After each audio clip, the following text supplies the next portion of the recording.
The following presentation is best experienced with headphones.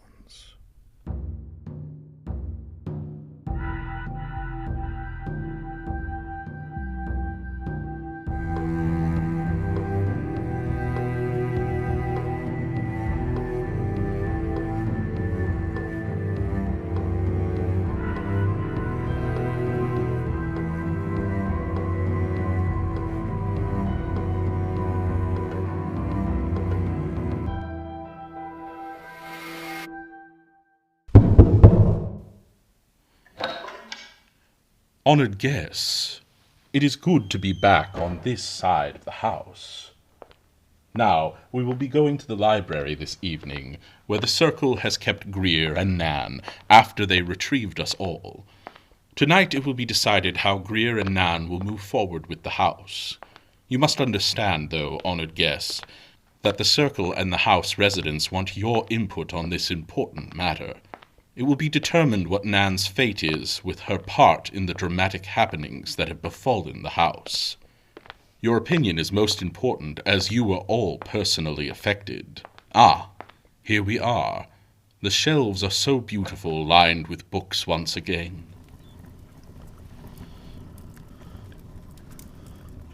Hello, honored guests. We are so happy you've joined us again. And we need your help.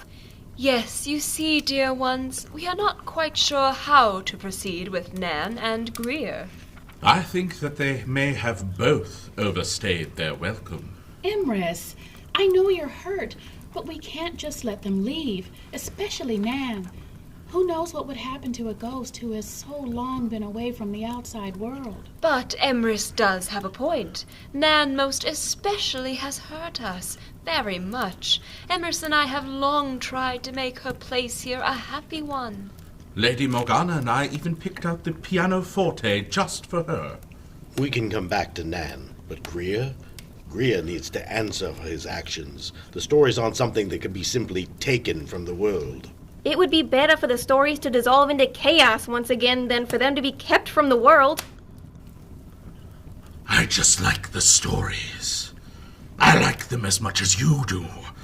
I thought keeping their power would make me happy. But why did you have to keep us too? Lottie is right. It wasn't just the stories. Not only that, you scared us all so much, I still am afraid to walk around alone. I agree with Rookery. Emrys and Morgana are right. They have a lovely pianoforte, and I can't even go into the ballroom without having fear now. Why did you have to pull us away? Were you going to keep the circle too? That is not my fault. Nan told me she could help me keep the stories. In return, she is the one who wanted to keep people. Nan, why would you do that to us? I was only lonely. I've been here with Emrys and Morgana for so long. I was happy when our guests returned, but the sadness I felt when they left was so great. I just wanted my friends to stay. I can't go outside. Lana is right. I fade too much. I have to stay here and watch from the windows. Friends, we may have to wait to make a decision. I believe I see the crackle of a story on those flames. The fire burns bright, with stories ever knowing. A beautiful story. One that could help us combine our worlds. This fairy tale comes to us from an honored former member of the Circle. Hans Christian Andersen. This story was originally published in 1837 as a part of Andersen's collection of fairy tales for children. We are delighted to share with you The Little Mermaid. Far out in the sea, the water is as blue as the petals of the loveliest cornflowers, and as clear as the clearest glass. Down there live the sea people. The Sea King had been a widower for many years, and he was so fond of the little sea princesses, his children. There were 6 of them, beautiful children, but the Youngest. youngest was the prettiest of them all. Her eyes were as blue as the deepest lake, but like all the rest, she had no feet. Her body ended in a fish's tail. Each of the young princesses had her little plot of garden by the sea palace. The little mermaid was an odd child, Quiet and thoughtful. and whereas the other sisters would deck out their gardens with the quaintest things that they had got from sunken ships, she would only have a pretty statue of marble. It was of a handsome boy, carved out of bright white stone, which had come down to the sea bottom from a wreck. The little mermaid had no greater delight in dreaming about the world up above, The Sea King told his youngest all she knew about ships and horses, and people And and animals. animals. The Sea King said to his daughter, "When you're full 15 years old, you shall have leave to come up out of the sea and sit on the rocks in the moonlight and see big ships that come sailing by, and forest and houses you shall see." None of the princesses was so full of longing as the youngest. Many a night she floated at the open window and gazed up through the dark blue waters where the fish went waving their fins and tails. If something like a dark cloud passed along beneath them, she would think, There is either a whale swimming above me or a ship with a number of people in it. certainly they never thought that beneath them there was a lovely little mermaid stretching her hands up towards the keel. And now the little mermaid's sisters had all come to turn 15 years and could rise up above the surface of the sea. When one of her sisters came back, she had 100 things to tell. Oh, I saw so many wonderful sights, but the most beautiful thing to see close by the shore was the big town where the lights twinkled like thousands of stars, and to hear the sound of music and the noise and stir of carts and people. The little mermaid hung on every word. Then I saw a little gray creature, It was a dog, but she had never seen a dog before. and it barked at me so dreadfully that I was terrified, and I took refuge in the open sea. But never could I forget the splendid woods and the green hills and the pretty children who could swim in the water, though they had no fish tails. On many an evening, the 5 sisters would link arms together and rise in a row above the water. They had lovely voices, more beautiful than any human beings, and when a storm was coming on, they would swim before the ships and sing most beautifully of how pretty it was at the bottom of the sea, and bade the seafarers not to be afraid of coming down there. The little mermaid saw her sisters go and said, Oh, if only I was 15. I know I shall become really fond of that world up there and of all the people who have their homes there. Then, at last, she was 15 years old. The little mermaid prepared to go to the surface for the first time. Goodbye. She said, and rose bright and light as a bubble. Up through the water, the little mermaid saw many things. I saw a great ship with 3 masts. There was music and singing. I wanted to get closer, so I swam up to the cabin window, and every time a wave lifted me, I could see through at the windows. There, she saw for the first time The prince. The handsomest of all the humans was the young prince with the big dark eyes. He was certainly not much over 16, and this was his birthday, and that was why there were all these fine doings. The sailors danced on the deck, and when the young prince came out there, more than 100 rockets shot up into the sky. They shone as bright as day, and the little mermaid was quite frightened and dove beneath the water. But soon I put my head up again, and then it seemed as if all the stars in the sky were falling down on me. She had never seen fireworks.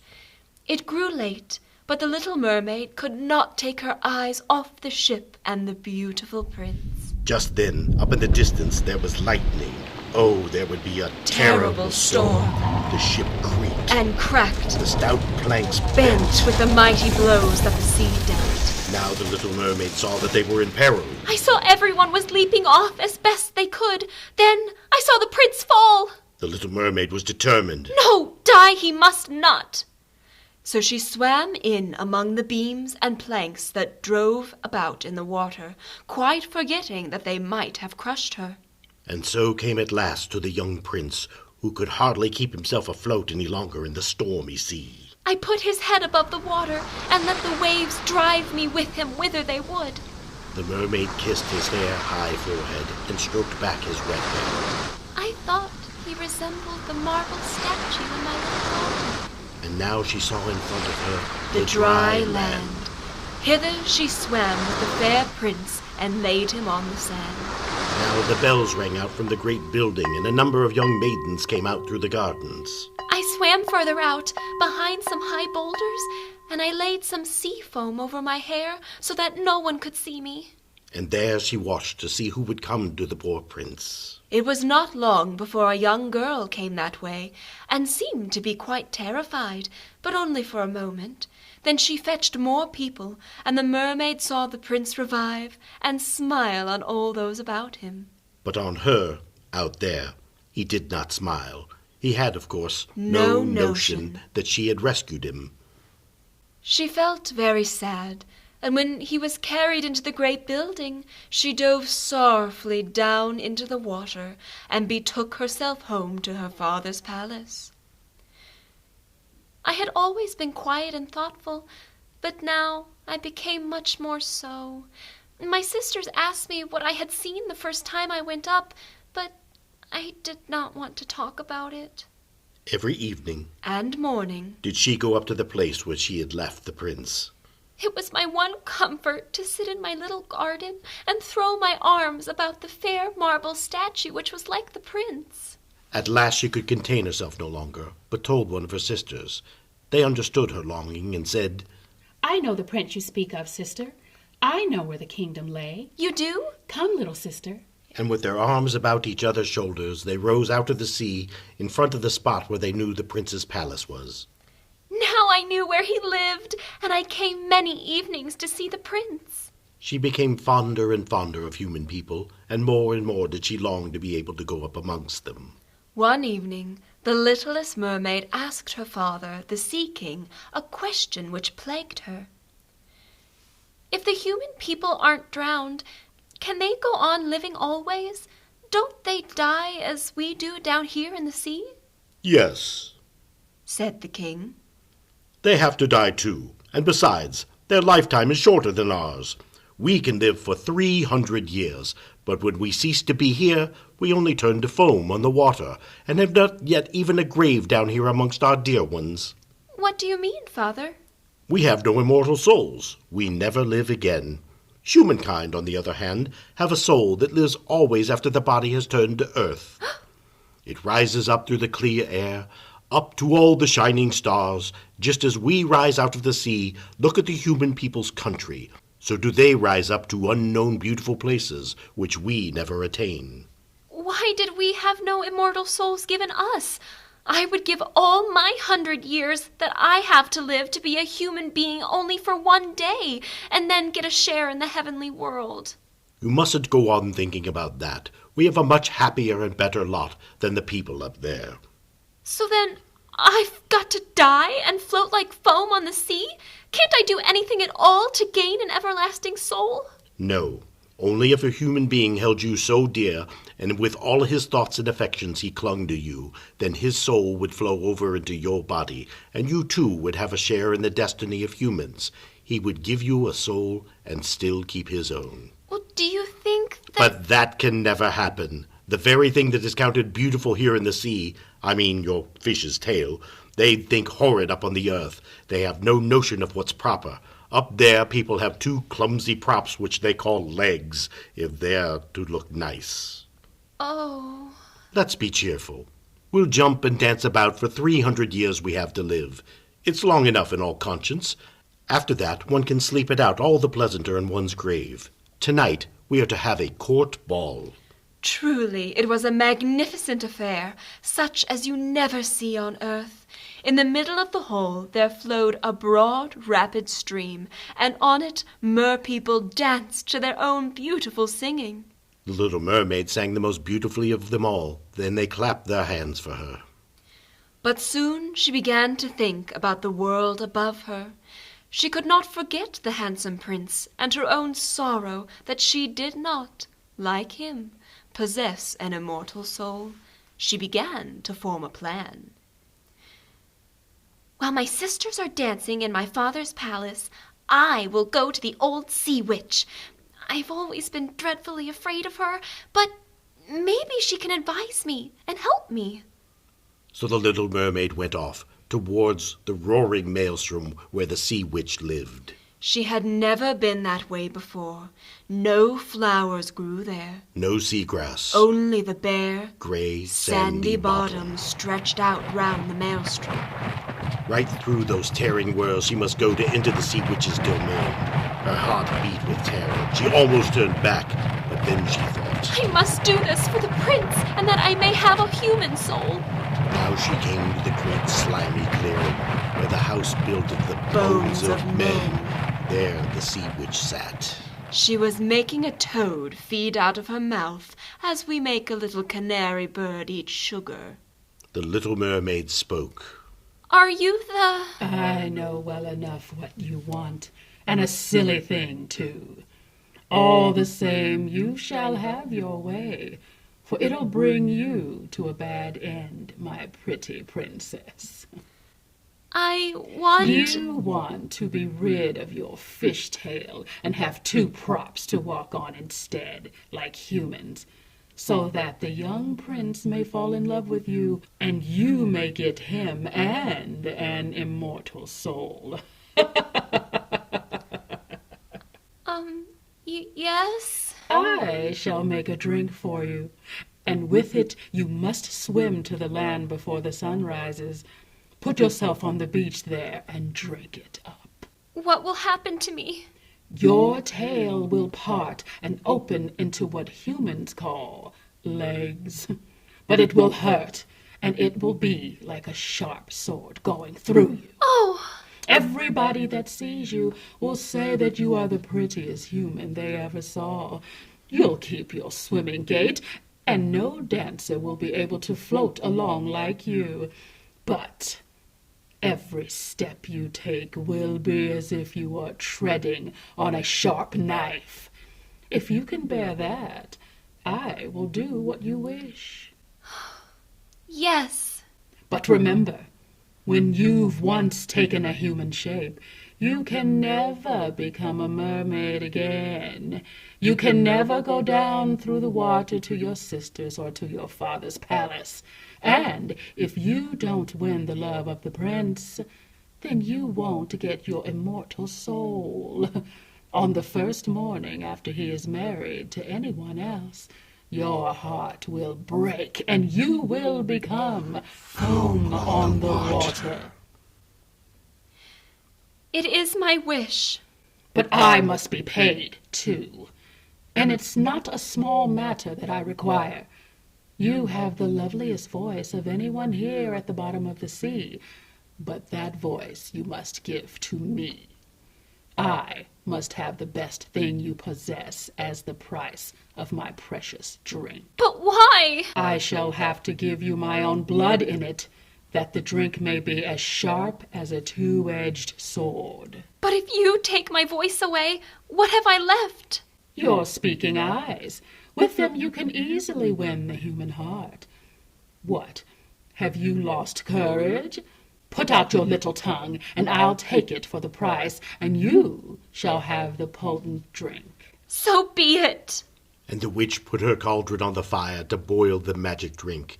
Then she scratched herself and let the blood drip into the pot. The steam took the most dreadful shapes, enough to fill one with fear and horror. At last the drink was ready. There you are.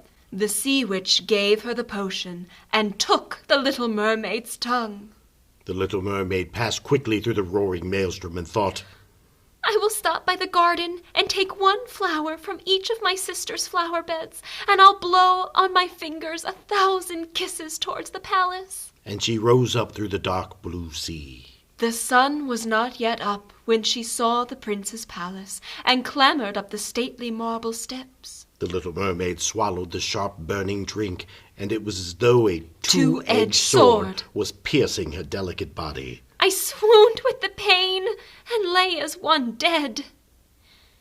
When the sun shone out over the sea, she awoke, and right in front of her stood the prince.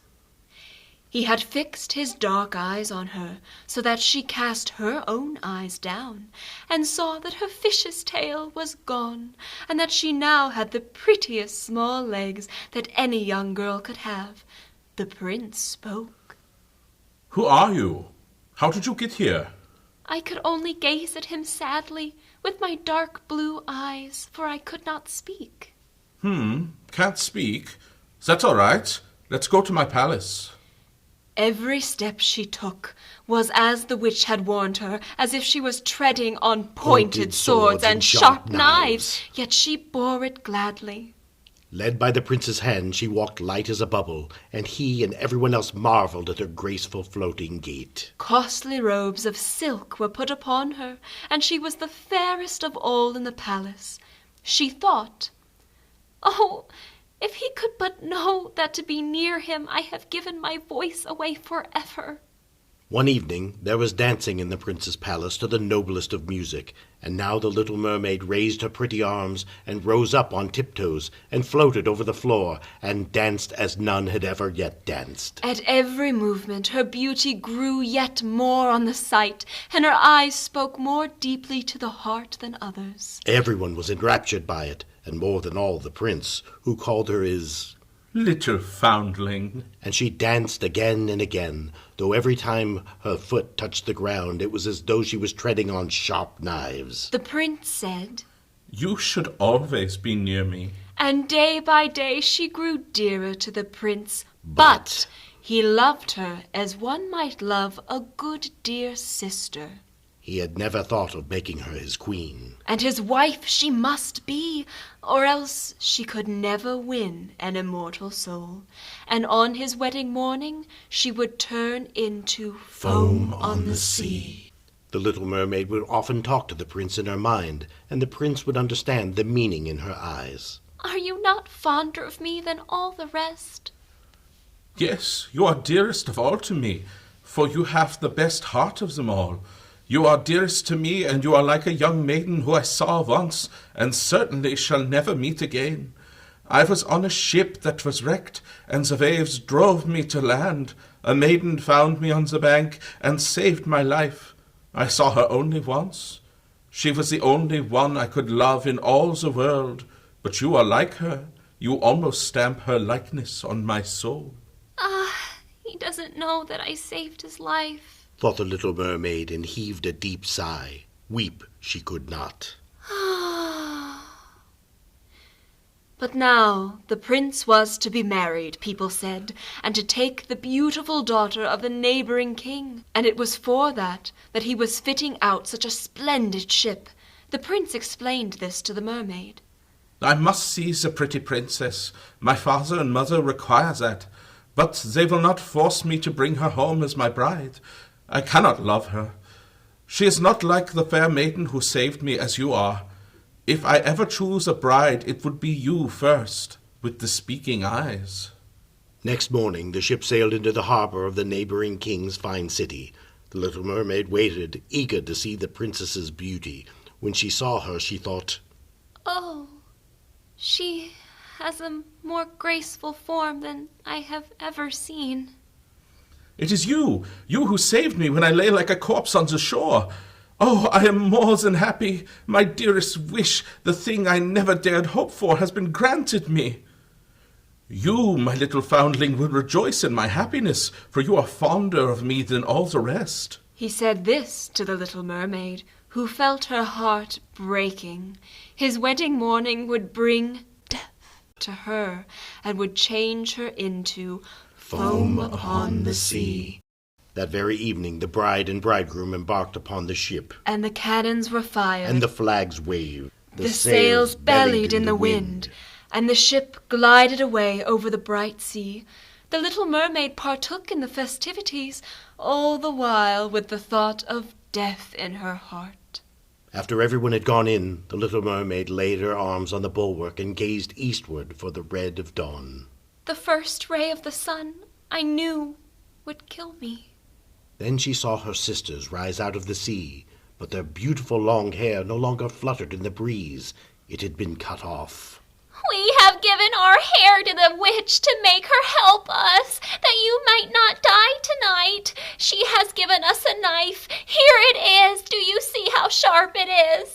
before the sun rises, you must plunge it into the prince's heart. Then your feet will grow together into a fishtail, and you will become a mermaid again. Make haste! He or you must die before the sun rises. The little mermaid looked at the sharp knife and thought of the prince. The knife quivered in my hand, but then I cast it out far into the waves. She gazed with a half-dying look once more upon the prince, and then threw herself from the ship into the sea, and felt that her body was dissolving into foam. Now the sun descended out of the sea. The rays fell upon the death-cold foam, and the little mermaid felt no touch of death. She saw the bright sun, and above her floated hundreds of lovely transparent forms. The little mermaid saw that she too had a body like theirs, which was rising further and further up out of the foam. To whom am I coming? To the daughters of the air. The mermaid has no immortal soul, and can never gain one unless she wins the love of a mortal. It is on a power outside her that her eternal being depends.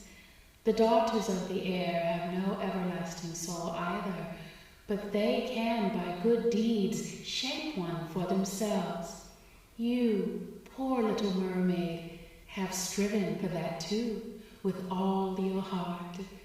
You have suffered and endured and raised yourself into the world of the spirits of the air, and you also, by good deeds, can shape for yourself an immortal soul in the space of 300 years. And the little mermaid raised her bright arms towards the sun, and for the first time she felt the gift of tears. Unseen, she kissed the prince's forehead, and on him she smiled, and then soared upward with the other children of the air to a rose-red cloud sailing in the sky.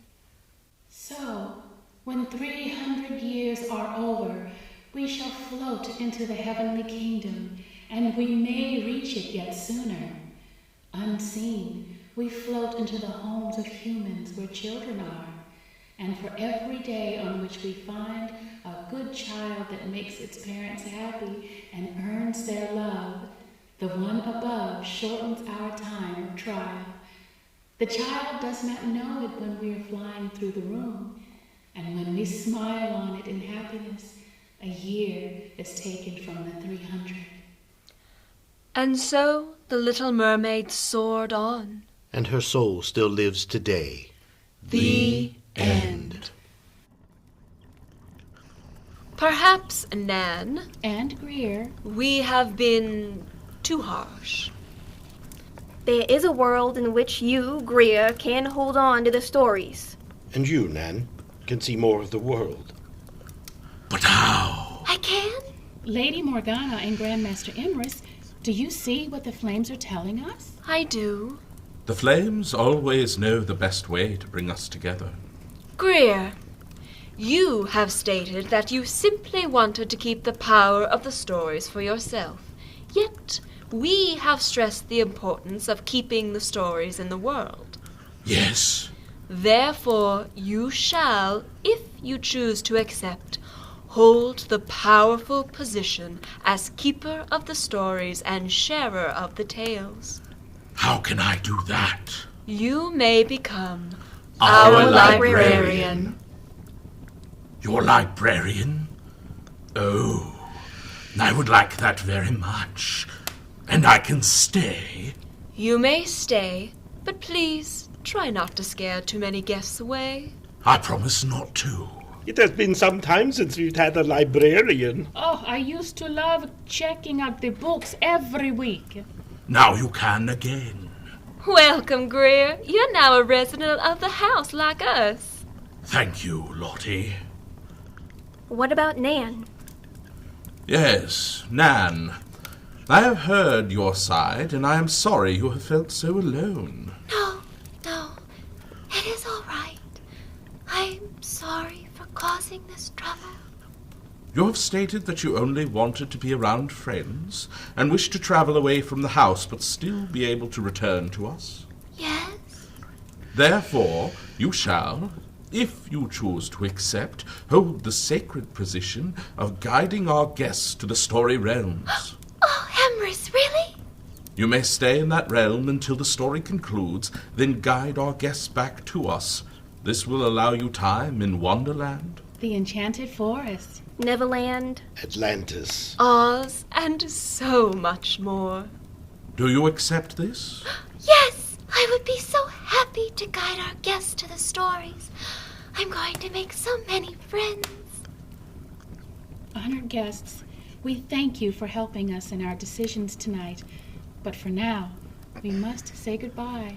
Yes, my friend, I do believe I see the crackle of a story on those flames. But for next time. The fire burns low, with stories ever glowing. Honored guests, this way. Aye, we will guide you. We want to spend more time with you. Now, with Nan as your story guide, we will become your safe passage at the end of your trip. Yeah, you can tell us about your journeys. Keep together, honored guest. We will see you next time.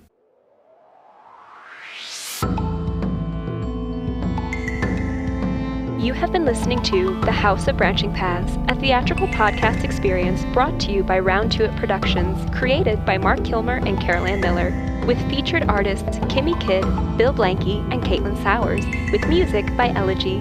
For even more content, join us on our Patreon, or for more stories like these, be sure to visit your local library. Thank you for joining us, honored guests, and remember, the fire may burn low, but the stories are ever glowing.